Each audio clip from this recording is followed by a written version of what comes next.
मुंबई का सबसे famous iconic ice cream place is K Rustam. How can such a famous institution also be giving unhygienic food? वाले कपड़े भी वहीं थे, चूहे भी वहाँ इधर उधर घूम रहे थे. मैं ऑफिसर्स के पैर के नीचे से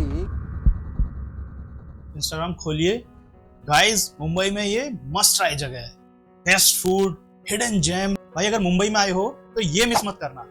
चारों तरफ beautiful food, crispy chicken, cheesy pizza, perfect lighting, perfect presentation और फिर एफडीए की रेड, गंदा रेफ्रिजरेटर, एक्सपायर्ड फूड, कॉकरोच और रेस्टोरेंट के बाहर सरकारी सील.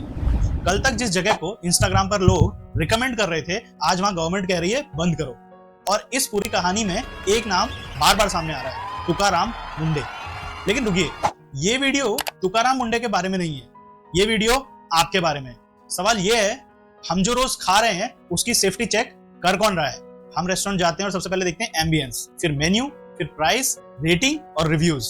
फिर इंस्टाग्राम पर उसकी रील बनती है और फूड अच्छा दिख गया तो स्टोरी अपलोड हो जाती है, बस. लेकिन एक सवाल पूछिए, किचन आपने कब देखा? कभी नहीं. और यही फूड सेफ्टी की सबसे बड़ी प्रॉब्लम है, क्योंकि जो चीज आपको दिख रही है वो सिर्फ आखिरी कहानी है. आपको क्या नहीं दिखता कि रॉ मटेरियल कहां से आया, किस टेम्परेचर पर रखा था, फ्रिज ठीक से काम कर रहा है या नहीं, एक्सपायर्ड सामान इस्तेमाल हुआ या नहीं, किचन में सफाई हुई या नहीं, फूड हैंडलर्स ने हाइजीन मेंटेन की या नहीं. मतलब आप सिर्फ वो प्लेट देख रहे हो, लेकिन असली कहानी प्लेट के पीछे है. और जब फूड सेफ्टी इंस्पेक्टर्स उस पीछे की दुनिया में जाते हैं तो कभी कभी जो सामने आता है वो इंस्टाग्राम रील से बिल्कुल उल्टा होता है.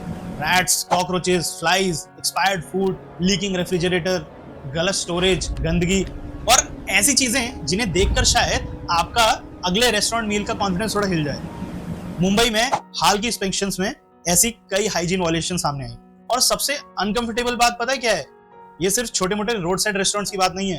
हम अक्सर सोचते हैं चलो भाई स्ट्रीट फूड में रिस्क होगा, लेकिन बड़ा ब्रांड वहां तो सिस्टम होगा और होना भी चाहिए. लेकिन बड़ा ब्रांड होना फूड सेफ्टी सर्टिफिकेट नहीं है. महाराष्ट्र में मेजर फूड चेन्स भी इंस्पेक्शंस के रडार में आई हैं. डोमिनोज के कई आउटलेट पर एक्शन हुआ, स्टारबक्स, मैकडॉनल्ड्स, डोमिनोज और कई दूसरे एस्टैब्लिशमेंट्स. अब मैं आपको एक बात साफ कर दूं, मैं ये नहीं कह रहा कि बड़ा ब्रांड इज अनसेफ, बिल्कुल भी नहीं.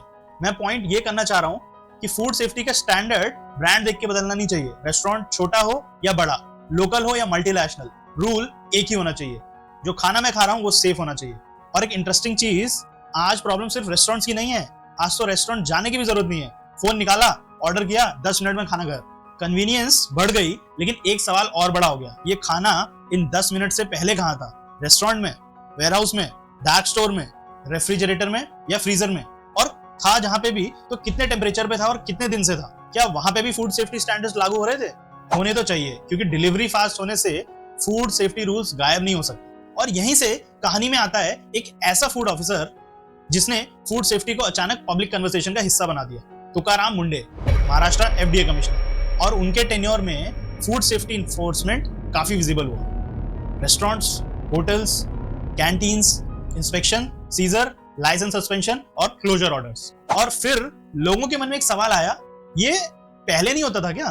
देखिए, सच ये है, फूड लॉज एग्जिस्ट करते हैं, इंस्पेक्टर्स एग्जिस्ट करते हैं, गवर्नमेंट एजेंसीज अपनी जगह पर हैं, एफएसएसआई पहले भी थी, रूल्स पहले भी थे. तो अब फर्क क्या पड़ा? तुकाराम मुंडे ने इन्फोर्समेंट दिखाया, और शायद यही तुकाराम मुंडे का सबसे बड़ा इंपैक्ट है. उन्होंने कोई नई प्रॉब्लम पैदा नहीं की, उन्होंने पुरानी प्रॉब्लम को कैमरे के सामने ला दिया. अब यहाँ एक चीज समझना बहुत जरूरी है, क्योंकि सोशल मीडिया पर अक्सर ऐसा लगता है एफएसएसआई मतलब रेस्टोरेंट पकड़ने वाली पुलिस. एफएसएसआई का रोल और भी बड़ा है.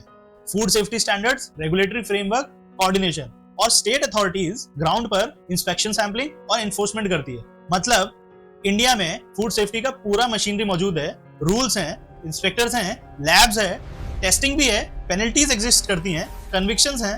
तो फिर प्रॉब्लम कहां पे है? और यही इंपॉर्टेंट सवाल है. और एक मिनट के लिए इमोशंस को थोड़ा साइड रखते हैं और नंबर्स देखते हैं. सरकारी आंकड़े के मुताबिक 2022-23 से 24-25 के बीच 5,18,000 से ज्यादा फूड सैंपल्स एनालाइज किए गए और 88,000 से ज्यादा केसेस में पेनल्टीज हुई, 3600 कन्विक्शंस हुई और 1100 लाइसेंस कैंसिल हुए.